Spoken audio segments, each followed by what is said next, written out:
Hello mga Pilipinong manlalakbay. Kamusta kayong lahat? It's been a while, right? Bago tayo nakagawa ng isang travel video na naman para sa inyo. But then, sa pagbabalik natin ito, ay hindi ko kayo bibitinin sa ganda ng lugar na ipapakita ko sa inyo as an adventure that I am going to introduce to you na dapat nyo ding subukan. Ngayon, dito tayo sa Lake Cebu, sa nag-iisang tourism attraction dito sa Lake Cebu na may hot bath kawa. You know, ito yung Emilio's Kawa and Flower Garden. Yung tribe that exists here, majority are Tiboli tribe. We've been here for several times already, but then we need to vlog again kasi nga for 2 times na nandito tayo ay wala pa silang pool. Ngayon ay andito na. And you are going to see my kids later swimming in there. Actually, andun na pala sila.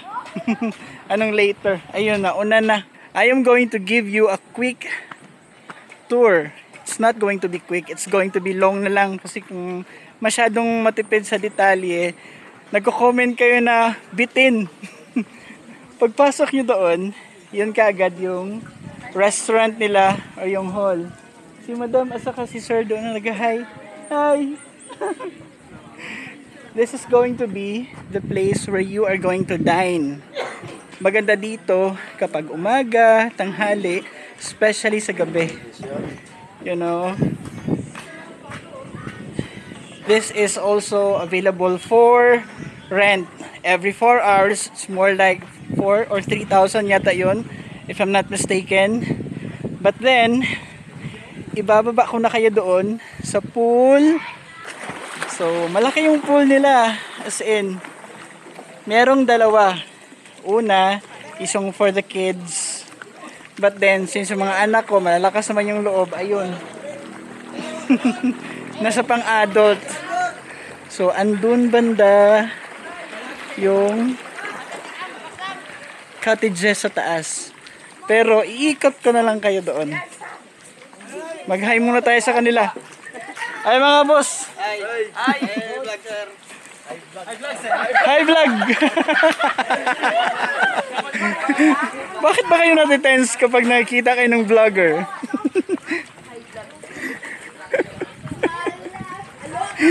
It's always an experience for me na kapag nakikita sila ng vlogger, nabubulol, na hi.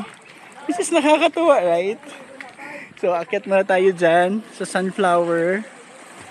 Whenever you go here, wag nyo talagang kaligtaan na mag-picture o makyat dito, mag-picture kasi it's different. Ito yung pinakamalaking sunflower sa buong Lake Cebu. Sa buong South Cotabato. You know. Sana no, meron silang mga real talaga na sunflowers dito. Emilio's Kawa and Flower Garden baka naman. Meron kayong totoong sunflowers talaga. Dito, it's a great view. Kasi yan rice fields na siya. And doon banda is yung restaurant nga. Overlooking the pool of course. There you go. Ang lapad ng lugar nila, right? And then, if you can observe, I am all out smiles whenever I travel and do travel videos for you guys. Kasi ako, I really enjoy traveling. And then, ayoko dun sa masyadong crowded na mga lugar. Gusto ko yung mga chill lang, yung mga bago, yung hindi pa ganun kagasgas. And this one is new. Mga a year pa lang yata sila nag-open, if I'm not mistaken. Yun. Dito sa taas, hinihingal ako. Dito sa taas, meron silang 6 cottages. Yung rates are going to be sa Facebook page link na nasa description. Huwag nyo ting kaligtaan na magpa-picture, ultimate picture taking. Hi vlog! Hey! Welcome to my guys! Welcome to my guys! Yeah! There you go. So yung cottages nila dito are pre-provided with tables and chairs na yung best spot talaga for a cottage dito, I think, personal preference, siyempre itong sa gitna.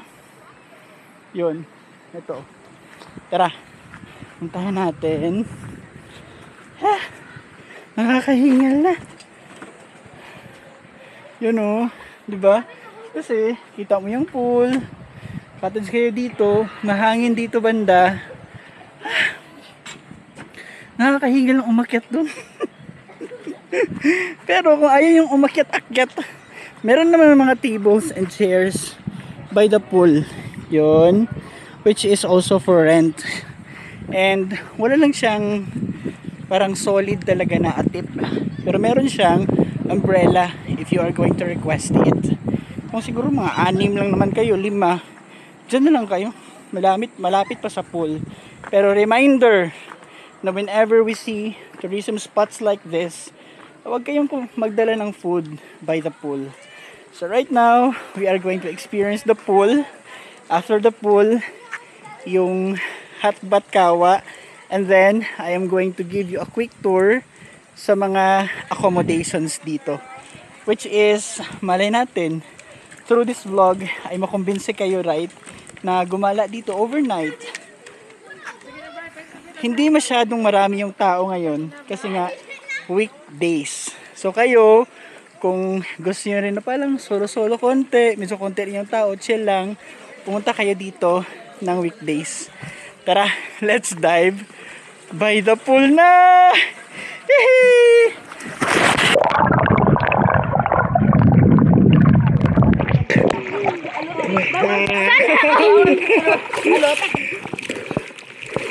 The water is clean. It smells good. Hindi siya yung mabaho ng chlorine.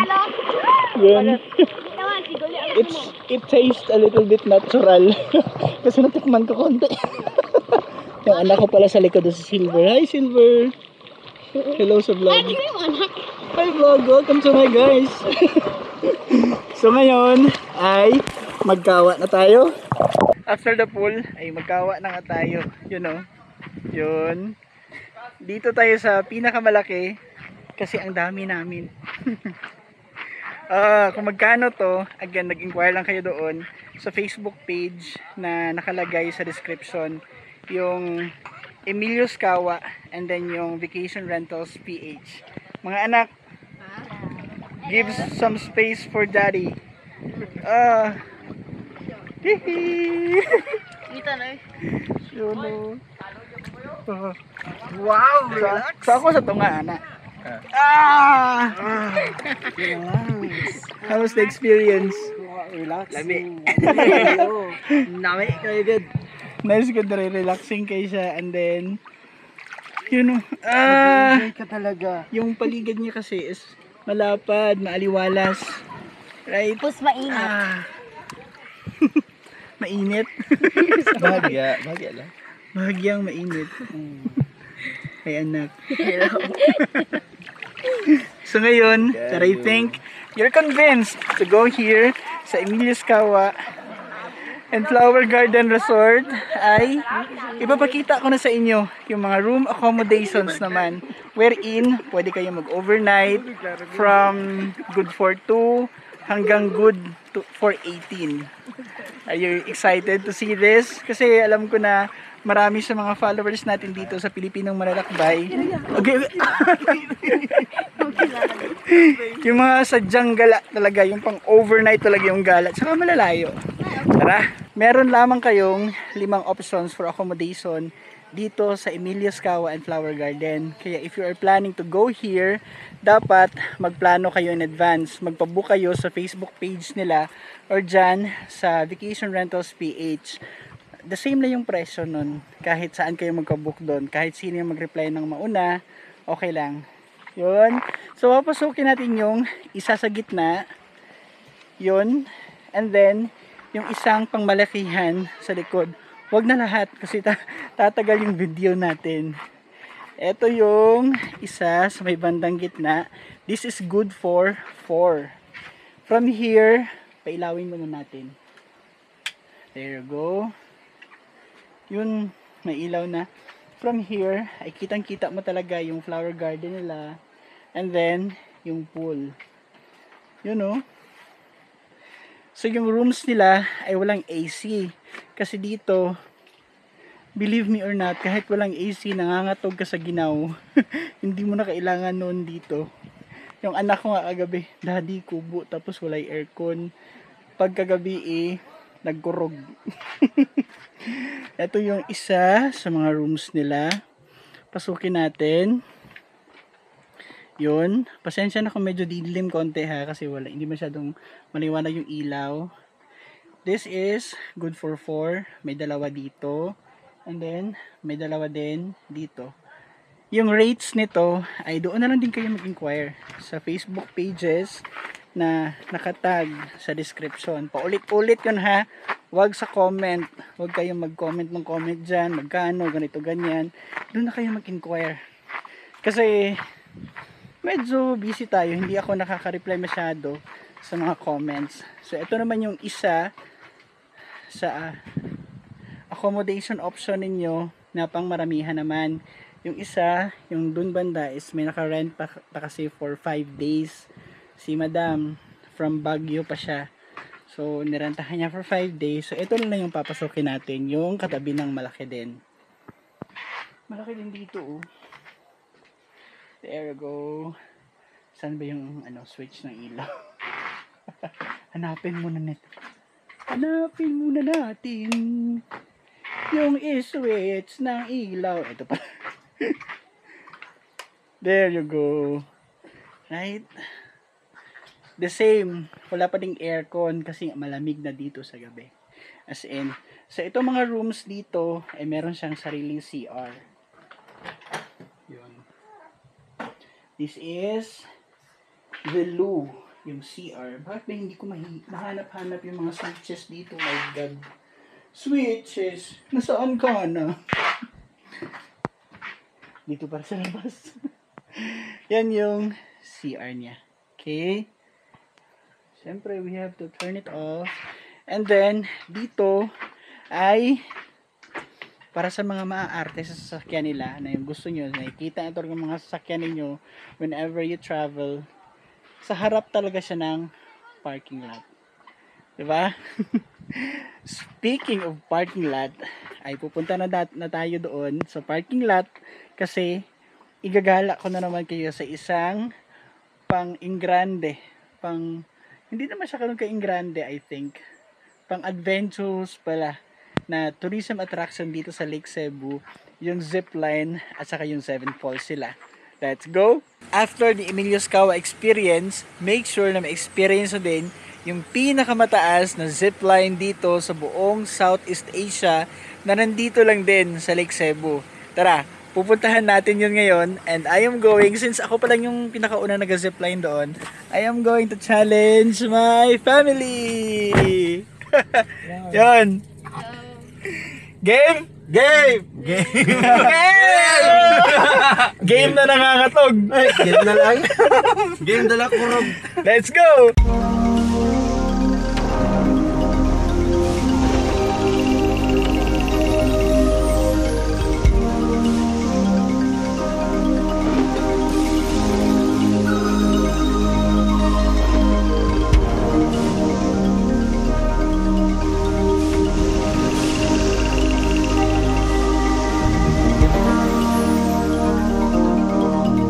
Dito na kami sa entrance, yun. Yung entrance for adults ay magkano nga po? 20 per person. 20 per person yung adults, yung kids. Same lang. Same din yung bata. Pababa ng zipline, ang daming unggoy na makikita along the way. You know? Yun, andun sa taas. In the wild. Basta hindi siya ganun ka-wild. Pero at least hindi sila nakatali. Yun. Yung isang unggoy naka-pink. Gone and wild.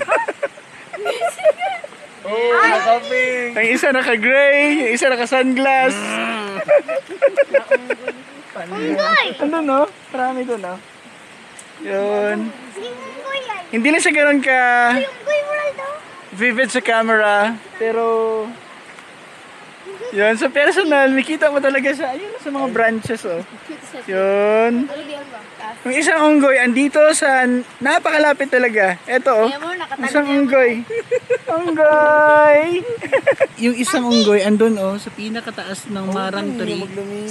Ayun, oh, kumuha siya ng isang bunga na hinog. And then, kinakain niya sa taas. Dalawa sila. Sayang nga lang hindi ma-zoom yung camera.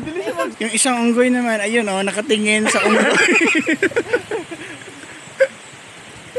Moy! Kumusta, Moy?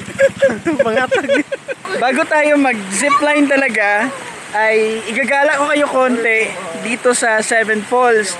Ito yung parang Falls 1. Yun. Yung Hikong Alo. I don't know if I said it right. Pero kung takot naman kayo mag-zipline and then gusto ninyo na may picture sa zipline, merong isang bridge dito. Yun. Na pwede kayong magpa-picture dyan sa likod na parang nag-zipline na rin kayo, and then yung background ninyo is yung Falls 1. Hikong Alo yan, oh. Oh, Hikong Alo. Tara, lapitan natin yung Falls 1. At ayun na nga, palapit na tayo sa Falls 1. You know, it's so majestic kasi malapad siya, and then hindi rin siya ganoon kataasan. Pero malakas yung bagsak ng tubig. Mararamdaman mo talaga, and you are going to feel it inside na nasa Falls 1 ka talaga ng Lake Cebu. Yun. Some other falls, yung Falls 2, Falls 3 at saka Falls 4, ay makikita natin siya along the way sa zipline, which is maliit na lang siya kasi nga ito yung pinakamataas sa zipline sa buong Southeast Asia, right? So ngayon, witness the majesty of Hikong Alo, Lake Cebu's Falls 1.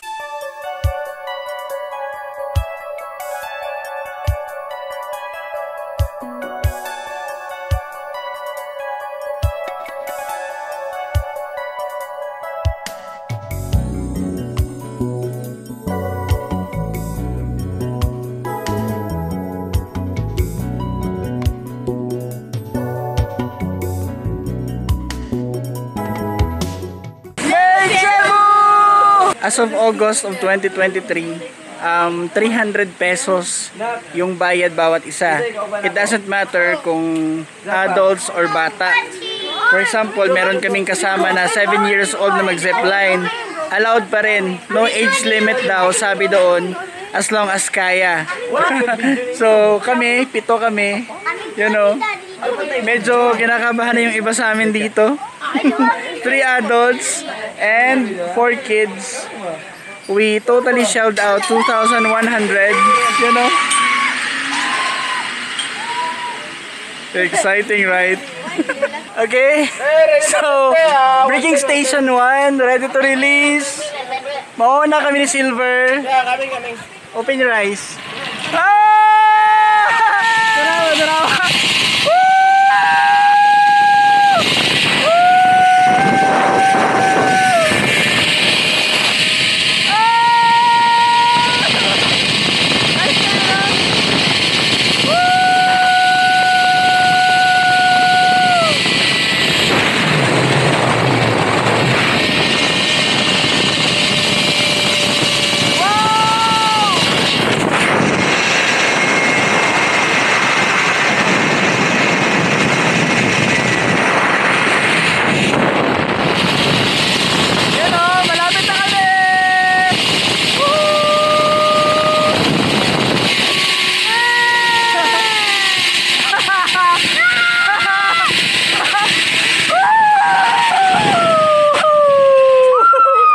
Isa pa. Utanilas din. Ha? Kabili ang utanilas. Part 1 done. Meron pang pabalik. You know. Andito kami ngayon sa rigging station number 2. Yun. Ito na yung last. Kasi dalawang zipline siya. Zipline number 2, Lindsville and Emerald. Let's go.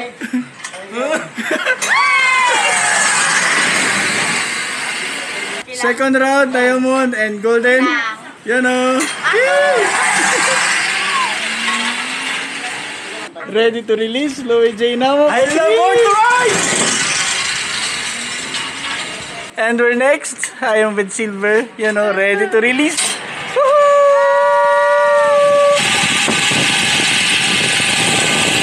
Yung zipline number 2 is less challenging na siya. Kasi nasanay ka na doon sa yung isa yung sobrang taas, pero mataas pa rin yung sobrang.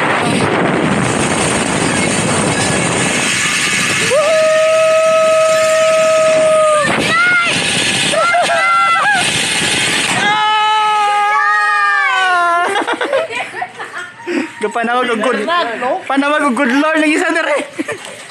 After that thrilling zipline experience, I would like to encourage everyone to buy anything kahit na ano, kasi marami namang shops dito.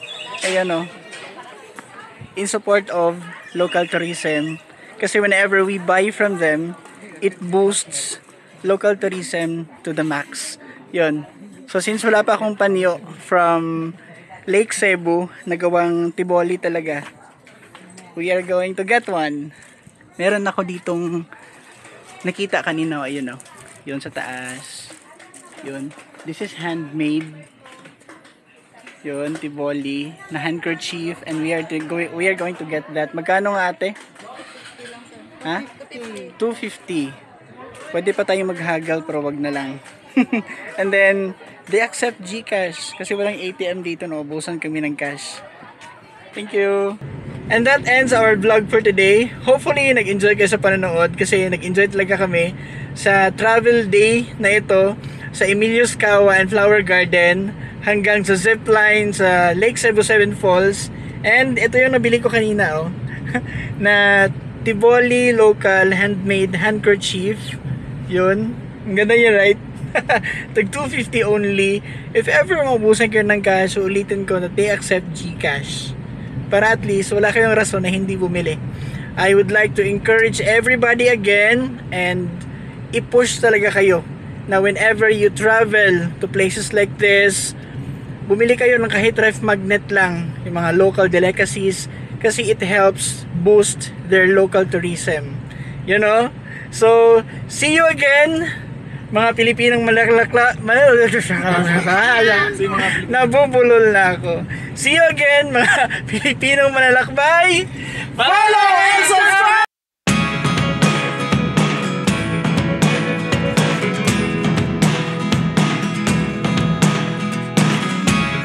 Never really know what's going on. Look at me sometimes.